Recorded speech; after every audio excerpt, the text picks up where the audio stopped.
Well, watch, well, watch.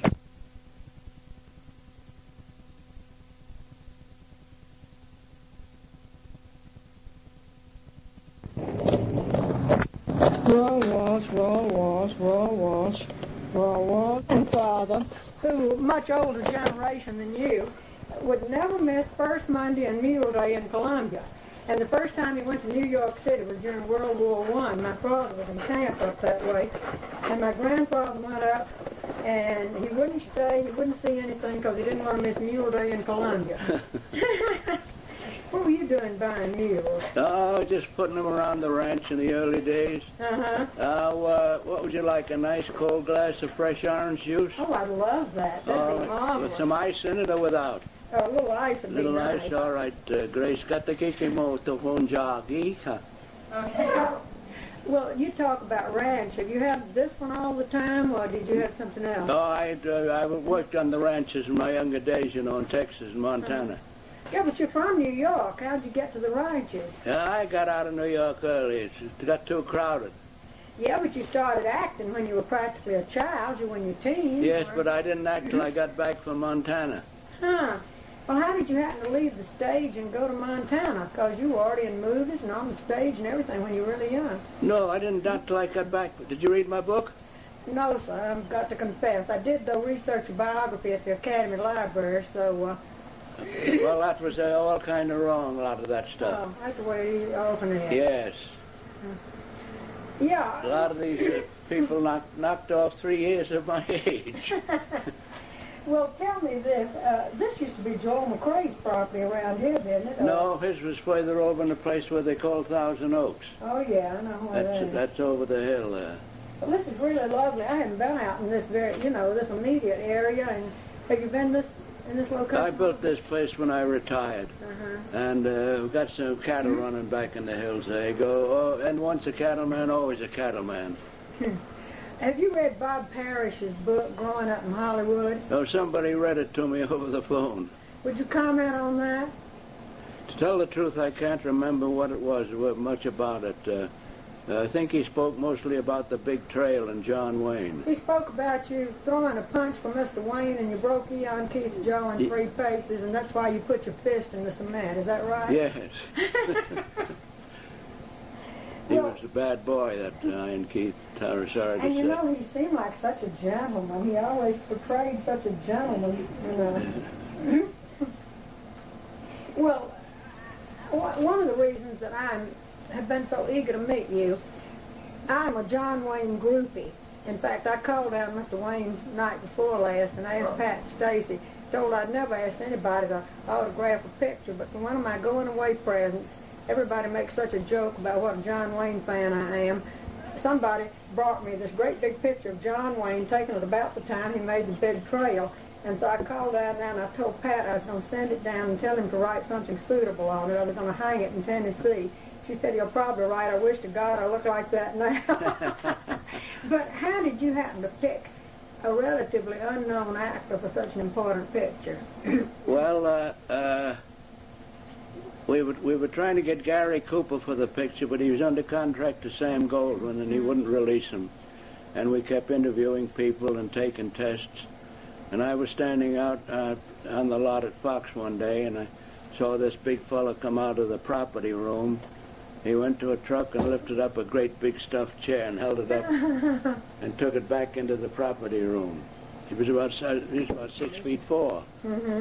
So I said, well, what the hell, I'll go have to talk to the boy. So I went over and talked to him. He told me he just got out of college. He was a football player. And I said, how'd you like to be an actor? He said, I sure would. So I said, well, I'll tell you what to do. You let your hair grow and I'll take a test of you. So he let his hair grow for a couple of weeks, and I got a nice buckskin outfit for him and good hats and stuff, and then talked to him for a while and took the tests. But I took it silent, just as a photographic test, you know. And the Fox company saw it and they said, oh, gee, that's a fine, good, big-looking guy. Can he talk? I said, well, I'll take a chance. So then I made a test with him talking to somebody. He was kind of amateurish, you know, but I condensed the speech, and he got it off right, and they signed him up for 7 years. Well, actually, though, that picture was not a great, huge success, was it? No. Why do you think that? Because I loved it. I remember it so well. I came out just tickling. I don't know. You see what, while I was away looking for locations, the Fox company, seeing that I was going to use this unknown, you know, they decided to surround him with Broadway actors, you know, to help him out, you know. But they all got drunk during the picture, and we had a hell of a time with them. I told Wayne before we started, I said, look, these actors that they signed up are all top Broadway stars. I said, sit beside me, and I said, you watch them, boy, watch them, because they're great actors. Well, that was on location, the first scene I took. Well, they were all drunk. And I said, go over and talk to the Indians, John. Don't pay any attention to these fellas. Do you ever get any kind of hate mail or a very highly critical mail because of the birth of a nation? No, because you see, I shot Lincoln. Well, I played John Wilkes Booth in it, you know. Right, but I wondered if people react to that picture now and say, oh, that was a terrible racist picture. Well, they eliminated a lot now since they reissued it. Well, what all did you learn as a director, particularly from Griffith? I've heard, for instance, that in The Birth of a Nation, it's the first time a camera ever moved along to make a point, that it moved down somebody's arm and you're seeing petting a dog. I don't know if that was the first time that happened or not. No, that didn't happen. He was the first one to ever take a close-up of a person, or an actor or an actress. Of course, I learned a lot from him. He was the master, you know what I mean, and I was continually at his side, day and night practically, you know, absorbing everything. Finally, he gave me an opportunity to direct. Now, also, I've forgotten whether this is in Parrish book or other books I've read. I like to read Hollywood books, and I must apologize that I haven't read yours, but frankly, I haven't been able to get a copy. I know. I've been. The Japanese have sent me a letter. They want 2 copies. I called all the bookstores. They haven't got them. Won't have them for 5. Could get me 2 in 5 weeks. Well, so as I say, some of this. I'll show you. I only have 1 copy, darling, or I'd give it to you. Oh no, I wouldn't want you to do that. But I'll get the Grace to get it and show you. Got some pictures, and I also got a picture of John Wayne. See how it compares with the one that you have. Well, Grace? Yes. Did you get the book? And show it to them? Yeah, something I wanted to ask you about, something that's in some of the books I've read, that you became a director only after you lost your eye. Is that right or wrong? No, gosh. I thought that was wrong. Yeah, it's all wrong. Well, is it true a jackrabbit jumped through a windshield? Yes, we were motoring through the desert at night, you know, and a drunken cowboy. We were going about 70 miles an hour over rough roads and stuff, and almost killing deer and cattle and burros, and finally a big jackrabbit jumped up and came through the windshield. And then you were making a movie that Warner... I was making Old Arizona. And Warner Bax. Yes, yeah. But they still left a lot of my old long shots in it that I took. Well, you could have continued to act, though, with a patch over... Well, I don't think I wanted to. You know, I like the directing better. I have a picture of you at home. You're very young, it looks like, and you're sitting between 2 men, I don't know who they are, and written on the back in pencil, this came from, I don't know where, it says Royal Walsh Center, and then it says in quotes, The Wild Girl. Is that one of your pictures? Yes. Well, who are those men? Do you have any? You wouldn't know that. Probably the sheriff and the income tax collector. Oh, my goodness. Let me look here just a minute. Yeah, look at some of those pictures down. Yeah. Theda Bara. My father, when he was in Vanderbilt, had such a crush on Theda Bara that his entire life long he talked about her. She was one of the biggest stars of all time. Oh, yeah. That girl got 3,000 letters a week. Yeah, from all over the world. He talked about Theda Bara so much that he was still alive when I came out here to work, and so was she. And I almost asked her if she'd send my father an autographed picture. I think he was kind of past being turned on by it by that stage of the game, but he was such a fan of hers. Now tell me about Errol Flynn. I knew him when he was very much past his prime. Did you find him a difficult person, or? No, I got along all right with him till down toward the very end. You know, then we kind of got separated because I was sent away to France to make the Captain Horatio Hornblower, and then he started drinking and started getting on drugs. I kept him off it for a while, all the time. I was just going to say, at what stage, I kind of got the impression that very early on he was into drugs before everybody in the world was. No, yes, but it was only down toward the end of his career. Uh-huh. Yeah. And Marion Davies, did you consider her much of an actress? Or She was a great comic. Huh. But she never really got the right vehicle, although I had a light sort of story with her and Bing Crosby called Going Hollywood. Mm-hmm. Oh, Going Hollywood, Fifi Dorsey was in it. Yes. Fifi is one of my dearest friends. Oh, she's one of the nicest girls I ever met. Do you ever see Fifi or hear from her? No, I've got to get her phone number and give her a call. I've got her, well, I don't have it with me, but I've got her phone number. If you'll have somebody call, Grace will call the office, I've got it. Or at home, either one, because Fifi would just love to hear from you. Yes, I want to talk to her, just to hear her laugh. And you know something, she is 70 some odd. She makes no secret of that, but she still looks, she don't look a day over at least 50. You don't say. Oh, she looks 20 years younger than her age, yeah. Well, she always had a slight figure and stuff, you know. And she's really kept it down. She comes to our house for dinner pretty often. And she's very picky about what she eats and never has a second help, and sits there and tells exciting stories about her affairs with the Sproud twins and all these interesting people. Except I don't think she's sure now which one it was. You mind if I tell you a little risque story about her? Please. I had her in a picture, I forget the name of it. Made an awful lot of money. It was a cheap picture and made an awful lot of money. Hot for Paris, I think it was called. And Walter Donaldson, who was a great songwriter at the time, he wrote My Blue Heaven. And he wrote this song, for a couple of songs in there for Fifi. And, you know, she was a French-Canadian, you know, and sometimes her pronouncing of words was a little mixed up, you know. And he wrote one song for her, If you want to see Paris, look into my eyes, baby. And she kept singing it and trying, but she got it all mixed up. And he says, if you want to see Paris, look into my ass, baby.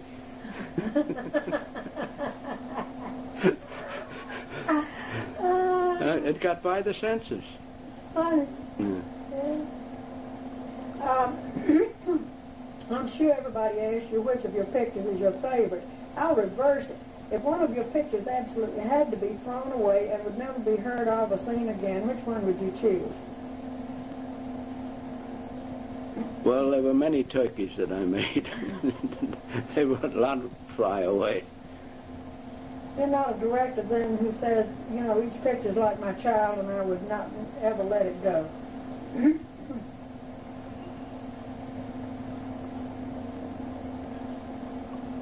You see, darling, a lot of those pictures I made were made in 18 days and 22 days. And if you got a 24-day schedule, they were very generous. Now they take 3 months to make a picture. What's the cheapest picture you ever made? Oh, when I was making the one-reelers for $75. They'd give me $75 and a leading lady and a boy. Who were your leading ladies in those, do you remember? Oh, a couple of pictures. I had the Gish girls. Oh, yeah, Dorothy and Linda. Dorothy. And Blanche Sweet, Fay Bainter, you know, a couple. I can't think of some of the other. Did you ever direct Helen Ferguson? You must remember Helen, don't you? Yeah, I remember. I know I never did direct her. I know she was in some early John Ford pictures, and so Helen's disappeared. She's a good friend of mine, and we're all very concerned about her because something very peculiar has happened. It's almost like a Gothic movie. She had a stroke and moved down to Palm Desert, and she had a companion nurse because she's kind of paralyzed. But Helen was on the phone all the time, calling 2 or 3 times a week, and I'd go to see occasionally. Occasionally she'd have the nurse bring her up to Los Angeles, and Tom Lewis and Gene Raymond would bring her wine, and they'd all have a little get-together. All of a sudden, you can't find Helen. Well, she calls once and tells me she's broke, but she's got to sell her property on Olympic. And I asked Tom Lewis to look into this, and he said, no, she's not broke. This is ridiculous. But Helen said, no, she's got to sell everything she has to have cash. Well, I told her, I'm not in the brokerage business. Then all of a sudden you can't find her. The phone's disconnected. She's disappeared. And somebody told me that whoever this person who's telling me this reached the nurse, and she said that Miss Ferguson was living with her. But I'm really concerned. I'm wondering, it's almost like a gossip thing. Yes. Didn't mean to get so off the subject, but... Did you ever think of putting the missing persons? Well, I saw Gene Raymond at a party the other night, and he said maybe we should report it to the police. I said, what are we going to report? We neither one kin to it. What are we going to report? That a friend of ours doesn't call in and has changed the phone and didn't give us the number? I mean, what you going to say? That's right. Very peculiar, nothing you can do. Did you see those pictures in the book? I say, oh yeah, I saw the pictures of Errol Flynn and Theda Barrow and Jane Russell. And is it true that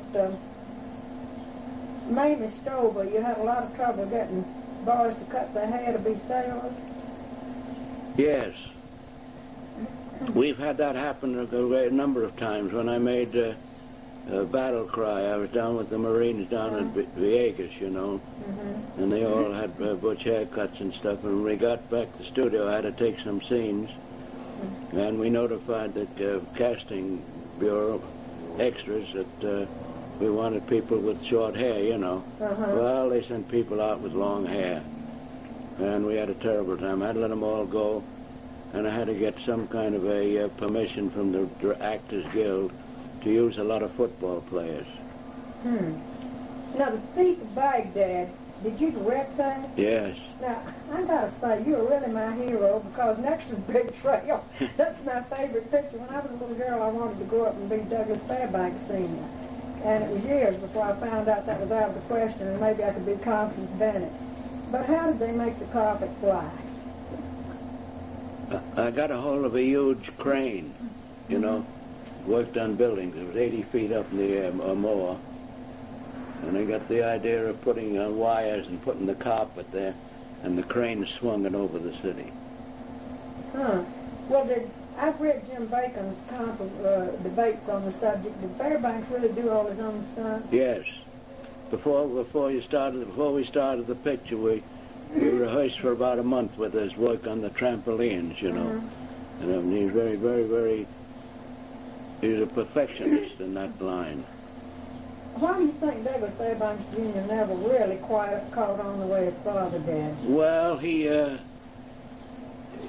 went to England and he assumed a British accent, and it was kind of cute, Well,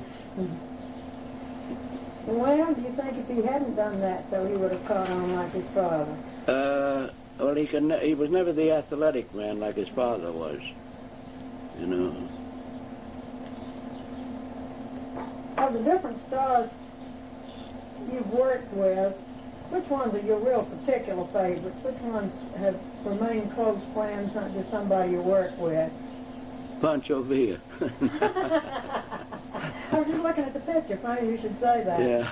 Yeah. Well, Pancho Villa didn't actually remain close friends, did you? No, he hated Americans. That's what I know. Yeah, he did. I got closer to him than anybody. What do you think about the different pictures that have been made about Pancho Villa with everybody from Wallace Beard or whatever? Were any of them anywhere close to the man? No, you couldn't really tell the real story for him. He was a kind of a brutal character, And you couldn't do that. And they about 2 months, about 6 months ago, they sent a camera crew up from Mexico City to do a documentary with me about. They found out I was the only American alive that was with Pancho Villa. Good grief. And they were going to erect a statue for him in Mexico City, and they want me to come down there at the unveiling. I'll probably get shot. Well, you are going to go? I guess so. Well, then I gather you really consider him a great man from the movies. I often wondered if he was just glamorized by the movies, if he was really just a thug. He was a bandit, but he knew how to hold people together. He never drank or smoked. Huh. And he was a killer. He was a killer. But he had to handle those people that way.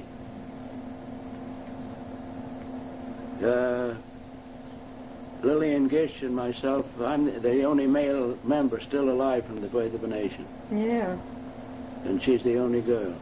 I was talking to Miss Gish a month or so ago when she was working on a television series, and she says that, you know, she'll still get fan mail from hither and yon based on the Birth of a Nation, somebody who's seen it for the first time. That's, I presume, quite big with college students or something. Well, how does she look? She looks great. She really looks fine. She really does. And, you know, people are prone to say this about older actresses. Oh, she looks wonderful considering her age. She looks wonderful. She really does. So does Gloria Swanson. Oh, my gosh. Gloria came out to see me. I made a picture with her, you know, and played in it. Yeah. Sadie Thompson. Oh, yeah. Which of the Sadie Thompsons do you think was the greatest Sadie Thompson? They all said mine was. Because I'll tell you why. It was a silent picture. And you know, when Barrymore was given the blessing tour and the Save Her Soul and all that, you know, and all those peculiar words and things, you know, it was on the title, you know.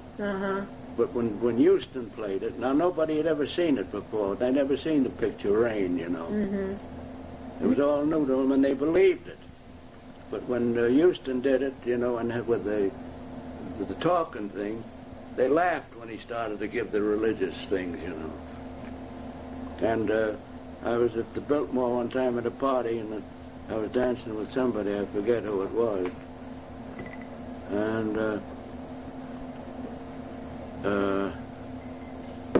what's the girl with it tied up with Pepsi-Cola? Joan Crawford. Joan Crawford. Yeah. She played it, you know. Yeah.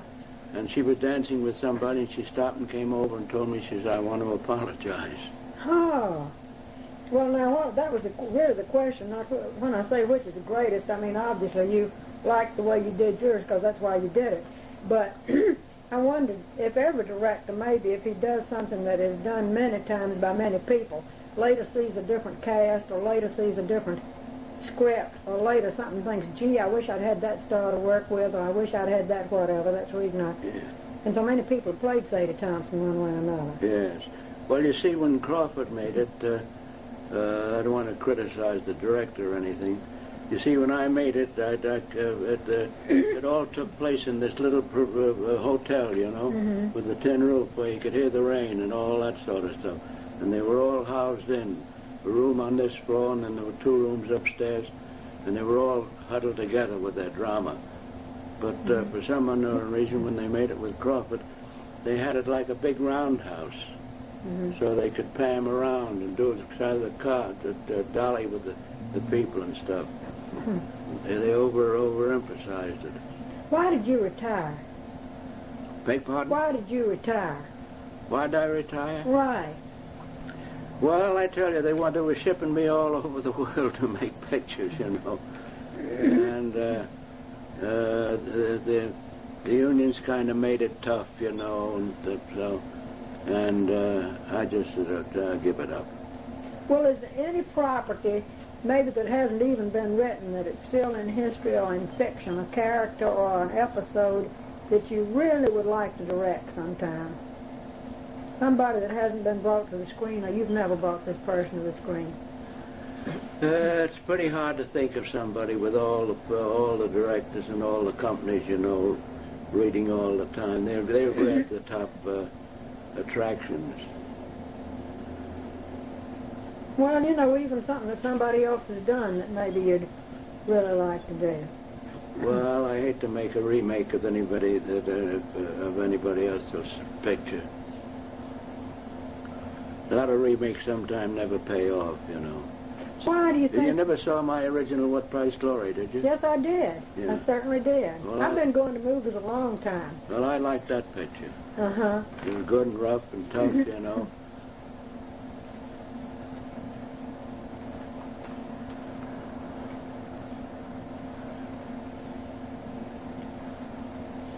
think about the direction films have taken in regards to violence, sex, and this sort of thing? Do you think the industry should censor itself a bit, or do you think anything goes should be all right, or what? Well, you see, in the early days, we made pictures to entertain. Mm-hmm. Now they make pictures to shock you. Get you out of your seat, you know. Did you get the orange juice? Oh, yeah, I'm drinking it right along. It's absolutely delicious. Would you have another one? Oh, no, thank you. I'm working on this one. What's the most shocking picture you've seen? I haven't seen anything, you see, I guess for 5 years. Mm-hmm. My eyes started to go bad, you know, and the doctors wouldn't operate, and I took it easy, and then finally the curtain came down. Well, is cataract your problem? Yes. Well, you know... No, glaucoma. Oh, glaucoma. I was going to say, I was invited to interview the young president of Haiti a couple of years ago. It was the first reporter he'd invited to Haiti, and I thought this was a joke. I said, sure, right. Tell him to send me a plane ticket, and I'll see. Here comes a plane ticket and this letter. Your interview with the president's Tuesday at 10. But anyway, I went down to Haiti, and the first people I met were some American doctors who had come down to work as volunteer missionaries for 1 week. And they were doing cataract operations, and my father had cataract, but they've got new techniques now that are simply wonderful. They have the patient out in no time. Well, I've been to all the leading surgeons and doctors, and they say, no, too late. Well, you may be just as well off not seeing some of the new movies. That's right. Yeah, I haven't gone to see The Taxi Driver. Have you seen that, Grace? I haven't. Oh, director Dick Shepard was fussing at me the other day. He said, you know, you owe it to yourself to go see that. I said, baloney, I don't want to see that. Yeah. Pardon me, I have an allergy. That's the reason I keep coughing and Do having... you want me to stop smoking? Oh, no, smoking is not the thing. You sure? Smoking has nothing to do with it. In fact, the allergist doesn't know what it is, but it's no worse when someone smokes than when they don't. I think probably it's fresh air. I haven't had any, so... I heard that when you were making High Sierra, I guess it was, that both you and Humphrey Bogart put the word out that if anybody used any rough language around Joan Leslie, they'd be in trouble. Is that right? I probably did, yes. I probably said something. Because she was only 16? Yes. How did a girl that relatively inexperienced, I mean, I know she's done dancing and all that stuff, get that important role? I forget, but I took a test of her. And I was surprised, you know, the kid that could go along like that. So we used her in the picture. Have you ever had the experience of testing somebody or interviewing somebody and say, boy, this one's got nothing whatsoever, and then later that one turns out to be a real big star? No, not that I can recall. Not that I can recall. You haven't had an experience like William Wyler, I guess, that told Vivian Lee she'd never get a bigger part than something or another on an American picture. Of course, that's for Gomer to win. Yeah. As the second lead. No, I never led with my chin. Well, who were the people? Well, apparently Wayne's one of them. But some of the people that you really had to fight with studio brass about, they said this one's got nothing, and you said yes, this one has, and then you were proven right. Well, I talked Jack Warner into using Humphrey Bogart in that High Sierra. It was bought for George Raft. And Raft turned it down because he didn't want to die in the end, which was a silly thing, you know. So Warner called me into his office. He says, you know this bum. He says, go and see him. See if you can't talk him into playing this part. It's a good part for him. So I went over to George's house, and we clowned around for a while, and I tried to persuade him to play it, and he said he'd play it if he didn't have to die. I said, well, look, George, you kill a couple of people, and the censors are going to demand you pay for it. He said, the hell with the censors. I don't want it.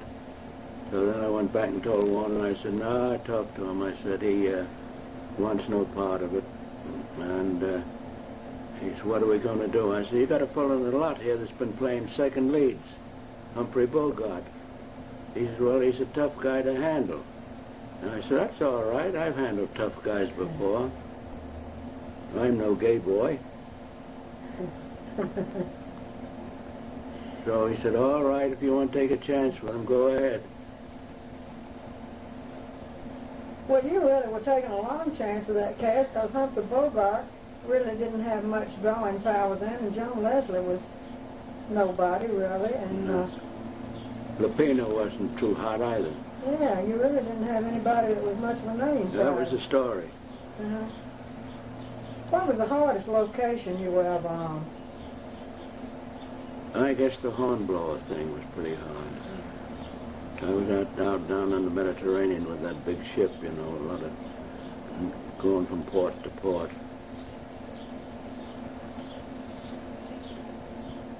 Well, do you think movies are getting better? Well, you say you haven't seen one in 5 years, but when last you saw one, can you think that they're improving?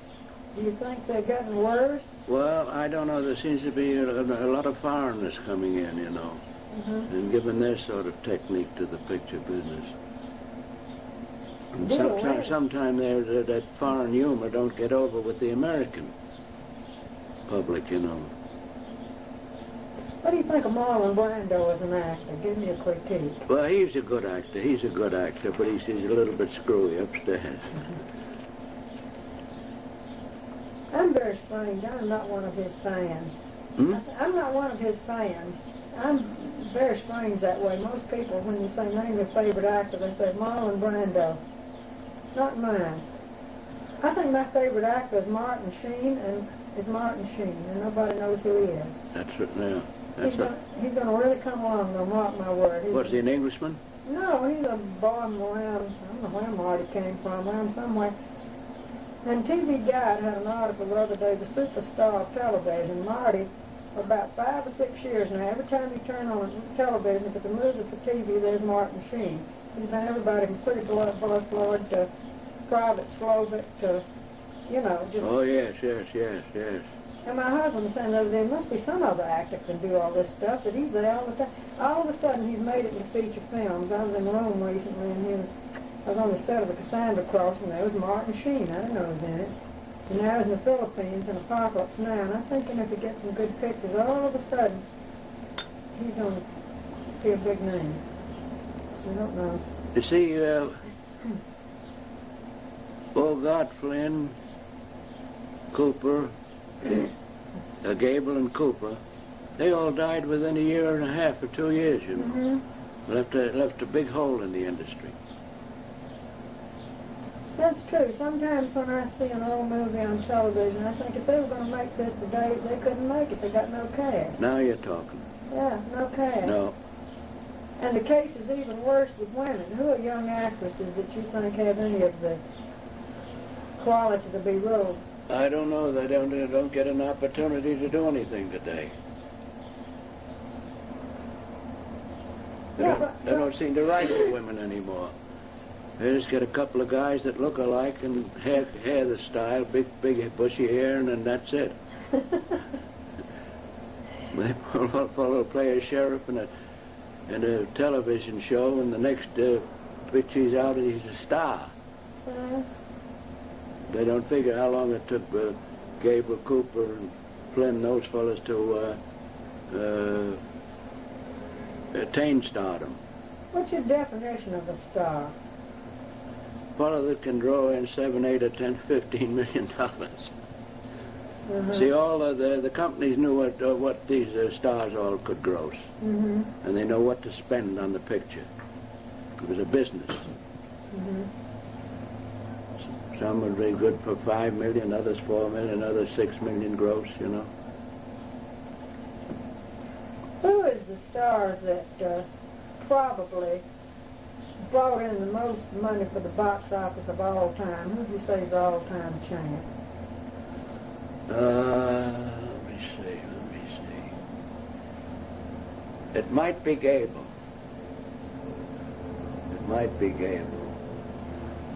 Gable, Cooper, Flynn, and Bogart, I reckon. That's the way I read them.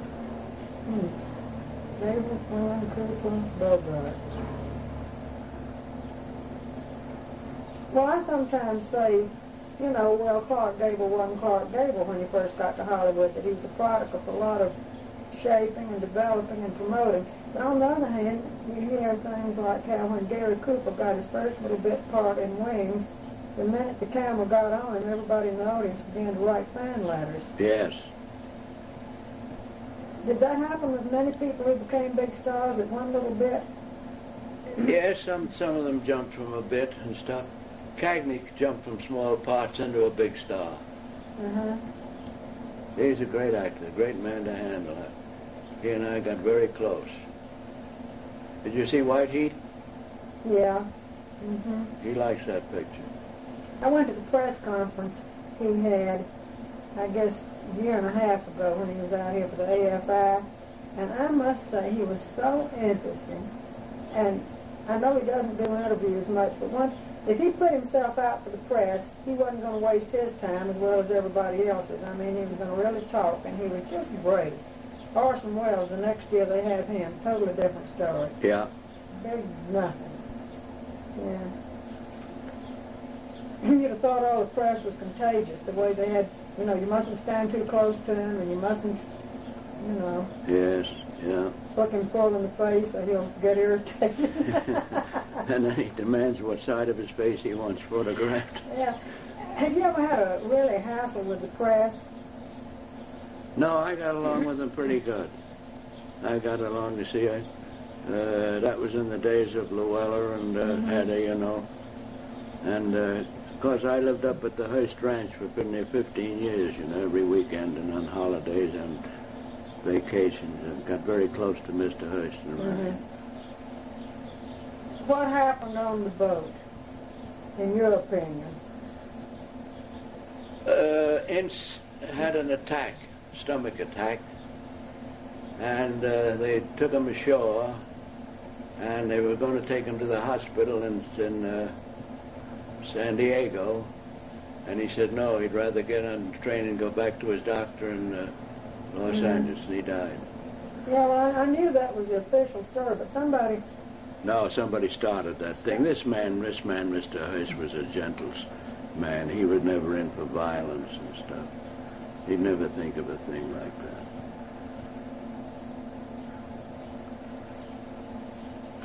Do you ever have keep in touch with people like Mr. Wayne and people who are Jane Russell or people... Yeah, Jane Russell was out here a month ago. Oh, really? She dropped by to see me. Wayne wrote a nice foreword in my book. Did you read it? No, I haven't read the foreword yet. As I say, I wasn't able to get the book. I got an endorsement from Cagney, Wayne, and Peck. That's really nice. On the flyleaf there. Tell me about the horn blows at midnight. Did you ever get sensitive when Jack Benny used that for jokes so often? No, we kidded that along, you know. You certainly have had an interesting life. In fact, just a remarkable life.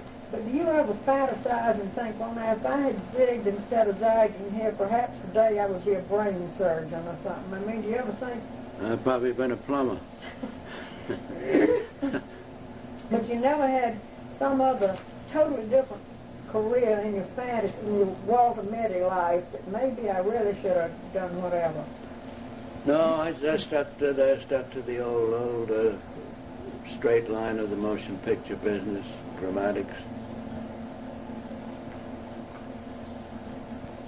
You consider yourself a religious man? Semi-religious. I believe in God. I don't know whether I'm good enough to meet him, but I still have religious beliefs. I just wondered if you believe that, you know, wait on the Lord and he'll put you in the right place even if you don't really know that's the right place at the time. Yes, and see, going through life for a great many times, it's a matter of luck. See, I got into a business that was just starting. That was in 1909 or 1910. That's a long way off, you know. Yeah, it is. And I grew and grew and grew with the business. I stuck right to it. I worked hard, In the early days when they were up against it, I worked as a carpenter. I mean, I was under contract to Griffith, but I did carpenter work and I did painting of sets and scenery. What's your advice to young fellows or women now, I guess, who want to direct? How's the best way to become one? Oh, it's pretty hard. It's pretty hard. Nowadays, a lot of people getting into directing that have never directed.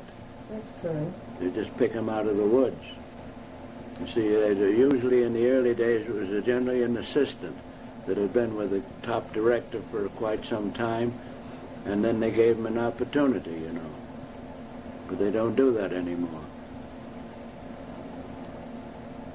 Mercer, just looking through your book, the pictures of the people you've worked with, and really just... Did you see the index in the back? Let's see.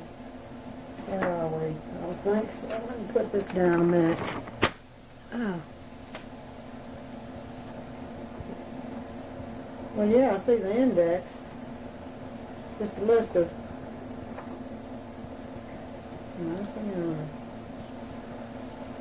I met Jack London when I was a young fellow. Met Wyatt Earp. You did, the real one. Yeah, they came to the set one day, both of them. No, thank you. I'm still doing very nicely with this. Met Khrushchev, met Hitler, Goring. How did you happen to meet Hitler? Mr. Hearst had a painting of General von Steuben. Remember General von Steuben? Yeah. He wanted that portrait. And the Nazis lured me into Germany to try to get me to get Mr. Hearst to sell it to him or give it to him. And you met Hitler in person? Yes. My goodness. He couldn't speak English, could he? No, a little bit. But well, he didn't. How'd you evaluate his general personality, leaving out that he was crazy? But I mean, did he have any personal charm when you met him? No, he was a dynamo, though. He was I only met him for a short time, and then at first he wasn't interested in me at all, you know, till I told him I was with Hearst in Europe, you know. And then he got thinking about the portrait and stuff, and then he warmed up, you know. Well, all the newsreel footage you see of him, of course, he looks like a raving lunatic. Well, he was when he spoke. Right, but I wondered, the man had to have some kind of appeal that you don't get in the newsreels. I just wondered if socially what he was like. When he started talking, I'm telling you, he just, I don't know, he just kept on going, and he was that way. The peculiar thing is, I come to think about it, I got it in my book. You know, when I played John Wilkes Booth in The Birth of a Nation, they built Ford's Theater, you know, in the studio, on the stage outside. We had no indoor stages to start with because we didn't have any lights. Yeah. And we could only work when the sun shined. So they built this big the Ford's Theater inside.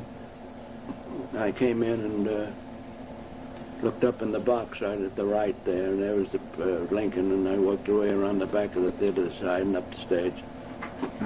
Now I was sitting in the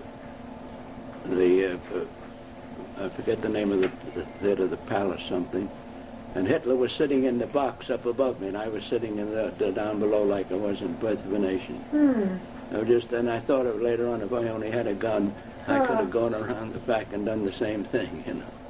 Of all the people you've met, which one gave you the greatest pleasure to meet? The person you were most honored to meet or excited to meet?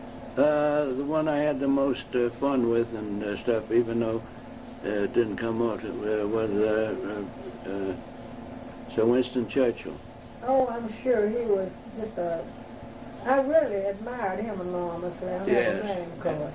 And then, of course, another one that I read was the George Bernard Shaw. Oh, you have really known them all. Yeah. Khrushchev, met Khrushchev. Yeah, well, was he any fun? I imagine he wasn't. I don't know. Well, he was very witty. I'll tell you what, they throw a luncheon for him at the Fox 20th Century. And he had his interpreter there with him, and Skouras, you know, who was a kind of an ignorant Greek, you know. He got up and started to talk and said he started work when he was 9 years old, and he says now he's a master, or he's got 30,000 people working for him all over the world. So the Russian interpreter told that to Khrushchev, and Khrushchev told the interpreter, and the interpreter told us, he said, Mr. Khrushchev said he started working when he was 4 years old, and now he governs 300 million people.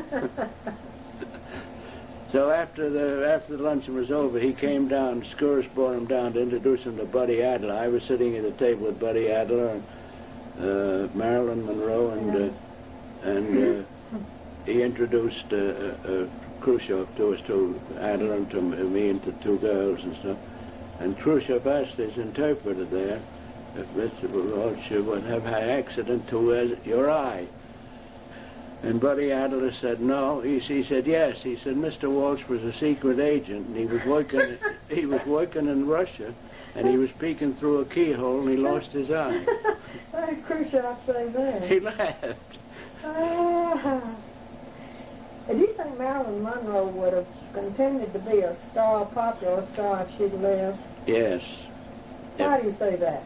Well, I'll tell you, if she would have been a popular star if she got rid of all the hangers-on that were around her. Mm-hmm. Yeah. Yeah, but do you think she would? That's the thing. You know, these people get to a point where they've got such a entourage that they can't break through and see the world. And not only that, they would listen. She had this Russian woman who talked like that, you know, and then finally Marilyn was imitating her. Who is the one person, or any one person in the world you've never met that you would most like to meet? Greta Garbo. No, yeah, no. You never met her? Yeah, I met her. I met Greta. I asked the King of Sweden if he'd ever met Greta Garbo. I went to the luncheon for him the other day, and his secretary said no, he never had. Probably never heard of her. I don't know. The secretary then said to me, have you? And I said, no, never have. I think I go home. I think the secretary wanted to meet. I don't know about the king. Well, I don't want to take up too much of your time, but... No, you're not taking up any of my time. I'd like to talk to you and stuff. Oh, well, But Jack Barrymore was a great character. He sure was, Oh, wasn't good. he? But he started cracking up early, didn't he? Yes, yeah. You know, it's... Did I ever tell you what happened at Flynn's house?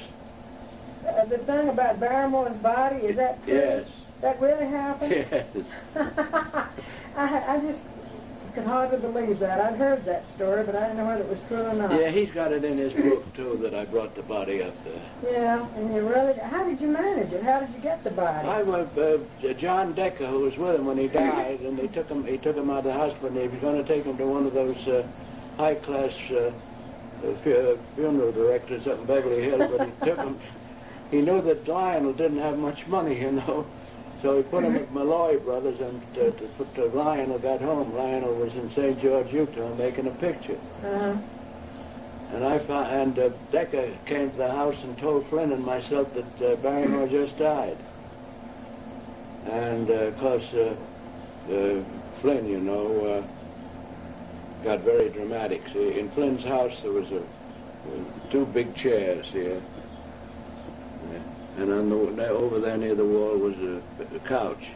And Barrymore always used to sit there on the couch, you know, and Flynn and I would sit in these chairs, you know, and he'd tell the stories of the stage and a lot of wild tales when he was traveling, and, you know, we always...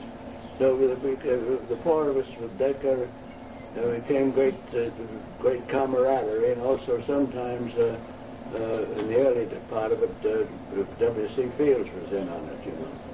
And of course there was a great lot of rough language used. I imagine. Yeah. Well, anyhow, Decker told me he took the body temporarily down to Malloy Brothers. So Flynn got a guy. I was sitting there with Flynn, and Flynn said, he said, just terrible. He said, just thinking of the old boy. He said, I can see him sitting there now, telling the stories and stuff. And Flynn got a call from his lawyer to come over and sign some papers. And he got up and told me that if I'd stay there, we'd go out to dinner. And when he left, I went to the telephone book and looked up Malloy Brothers. Saw the address down on Temple Street. And I drove down there in my station wagon. And went in. And one of the Malloy Brothers was a character actor who worked for me.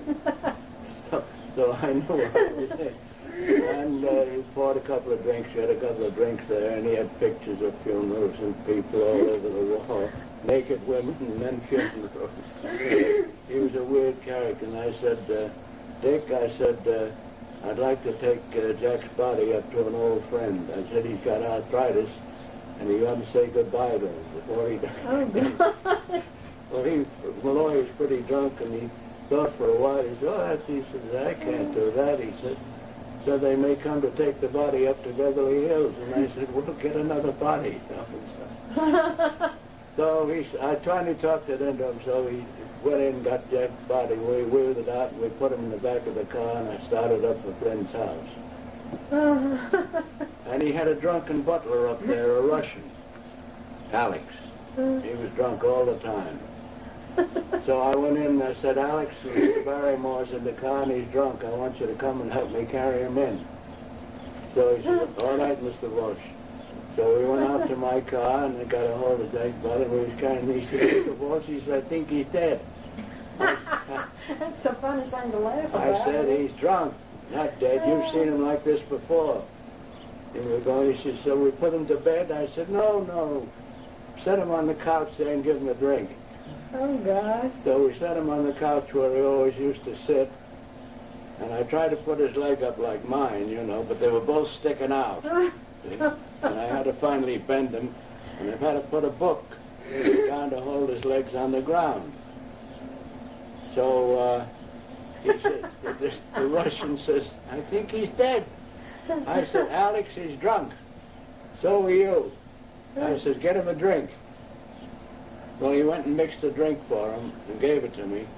And I tried to put it in his hand, but I couldn't get his fingers around it. But his other hand was here, so I took a cigarette and didn't light it. Took the cigarette, and he was sitting there, you know. And then I said, you better get him some coffee. He said, I don't know. He says, but he looks dead to me.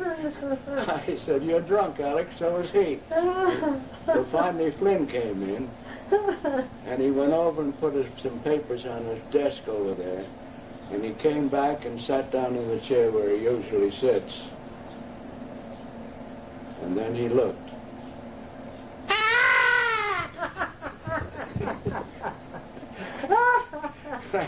And he ran out of the house. And he said, you crazy Irish bastard. He said, get him out of there before the cops come. He said, we'll all end up in San Quentin. I said, well, we'll take Jack with us. He says, come on, no fooling. Get him out of there. Get him out of there.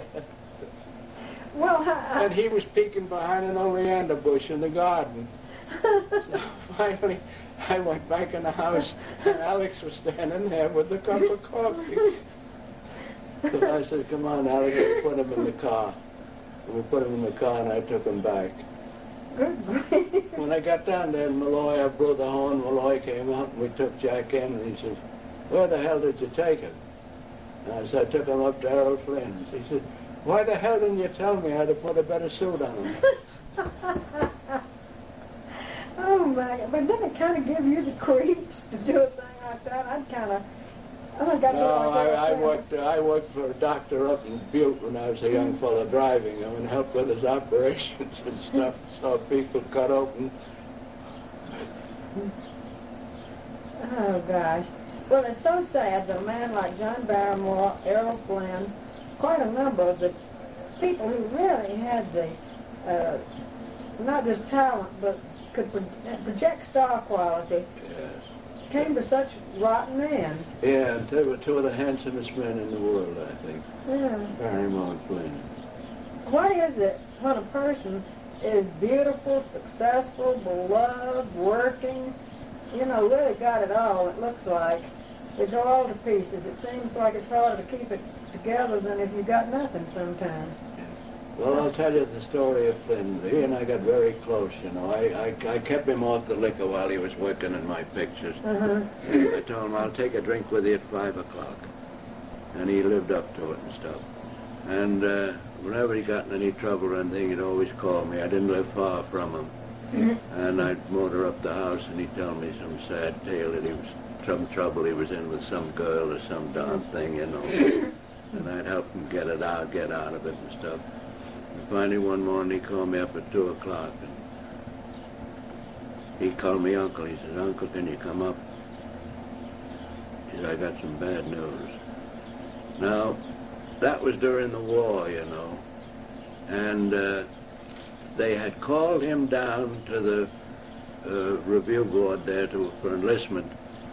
They said, a lot of people wrote in, they said, "Why the hell is Errol Flynn out killing Indians and this and that, and not in the war?"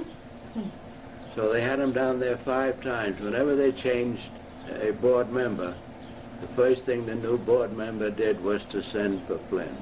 Yeah. Now, he had too many holes in his lungs. That's why they didn't take him into the Army. Now, the last time he went down there, when he called me up at 2 o'clock in the morning and said, "Uncle, I got bad news." And I went up there, and he was pretty well loaded and stuff, and I said, "What the heck has happened now?" Well, he said, "The MD told me I had a year or 2 years at the most." And he said, "I'm going to make the best of it." He lived for 12 years after that, or 15 years. So But holes in his lung? I never even knew he had a problem with his lung. Well, he eventually died with kidney trouble and everything. He had everything. Yeah. But he was kept out of the Army on account of his lungs. Well, have you read David Niven's books? Anyone read part of them, tell you? No. I think Mr. Niven is a totally charming man, but he sort of suggests that Flynn was a coward.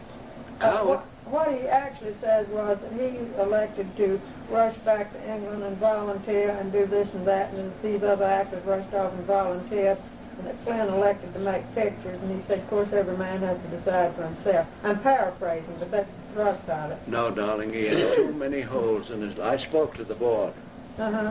He had too many holes in his lungs. You can have 2 or 3, and they'll pass you. But he was all gone. Did you ever know Beverly Adlin? I met her. I knew Beverly pretty well because, unfortunately, Florence Adlin, Mama latched on to me. And I thought that whole thing was very tragic. I think Beverly Adlin, as much as a 16-year-old girl can be in love with anybody, really was in love with Errol Flynn.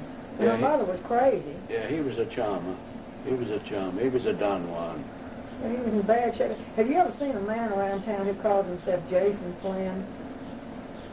No. Well, he claims to be Errol Flynn's illegitimate son, which I guess could easily be the case anywhere in the world, but he used to come up to the office and use my telephone. I think his had been disconnected. And he was a dead winner for Errol Flynn, but he had no personality whatsoever and not much sense. And I said to him, "Well, you sure look like him." I said, "According to Jim Bacon, there's a mulatta in Jamaica or somewhere who looks exactly like him too, your half-brother." I said, "Have you ever looked him up?" He said, if I looked up all my half-brothers, said he'd be a bigger crowd than the Iowa picnic. That was too bad about Errol's son, wasn't it? That was really bad, yeah. Yeah, poor boy, they've never heard of him.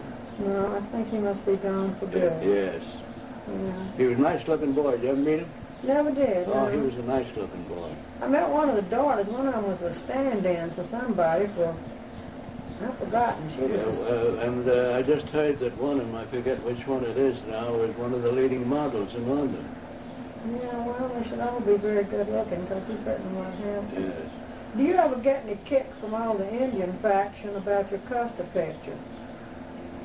Well, the letters that I did get were all good, because that's the first battle I ever won. Yeah. Lately, there's so many bumper stickers, you know, Custer got what he deserved and this kind of stuff. Oh, there are about 9 different endings of Custer, you know. Yeah. Yeah, I didn't know whether Marlon Brando and Jane Fonda had been up picketing or anything like that. Did you see that ad with the boots on? Yeah, sure, certainly. Certainly. Live Several times. Live to Heaven was good in that picture. Liberty Heaven was kind of in love with Flynn, wasn't she? A bit. Not to go overboard. She told Because me. she knew him. Well, she told me that she got very hurt because he used to deliberately try to do little things to steal her scenes. And she said he didn't have to do anything to steal a scene, that he could steal a scene just by standing there. He was so beautiful. But that she didn't know why he treated her this way. But that on the other hand, that she used to deliberately mess up their love scenes just so she could kiss him again. Well, I didn't believe that because she could have kissed him without getting in front of the camera, I imagine, if she felt like it. But yeah, I like the guy with the boots on, and I am a Custer defender. Several years ago, my husband and I we were in Yellowstone Park. I said for my birthday, I want to go to the Custer battlefield. And my husband said, oh, that's ridiculous. What do you want to do that for? I said, well, I just want to go to the Custer battlefield. And we went up there, and we went up where Reno's, you can still see where his troops dug trenches with their fingernails and their pocket knives.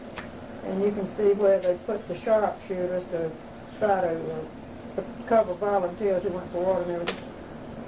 And I bought a whole lot of material on Custer. And he wasn't as dumb as people now make him out to be. I mean, actually, he had a good chance of winning the way, I think. So people now have a rather wrong slant of Custer. Yes, unfortunately, there were too many of them against him in the battle. Well, actually, I like heroes, as you may gather, since I like John Wayne and I like Errol Flynn. I like guys like that, you know. Did you see Gentleman Jim? Yeah, I saw that again on television the other day. He was good in that. Yeah, I'm a big Errol Flynn fan. And, I like good-looking leading men. I don't like all these ugly ones that got running loose now. No, you got a lot of Greeks and Armenians and everything coming out as leading men. Yeah, well, American heroes gone. Well, even the handsome heroes, like, when Natalie Wood and Bob Wagner remarried, Grace, I don't know how you feel about this being a lovely young girl, but I got so much mail from lovely young girls who were so excited that Natalie Wood and Bob Wagner were remarried. And my assistant figured this out. She said, in the first place, looking at them, you can tell which one's a boy and which one's a girl, which is not always easy to do these days. And they're both very gorgeous, and he looks like a man and she looks like a woman. And this is so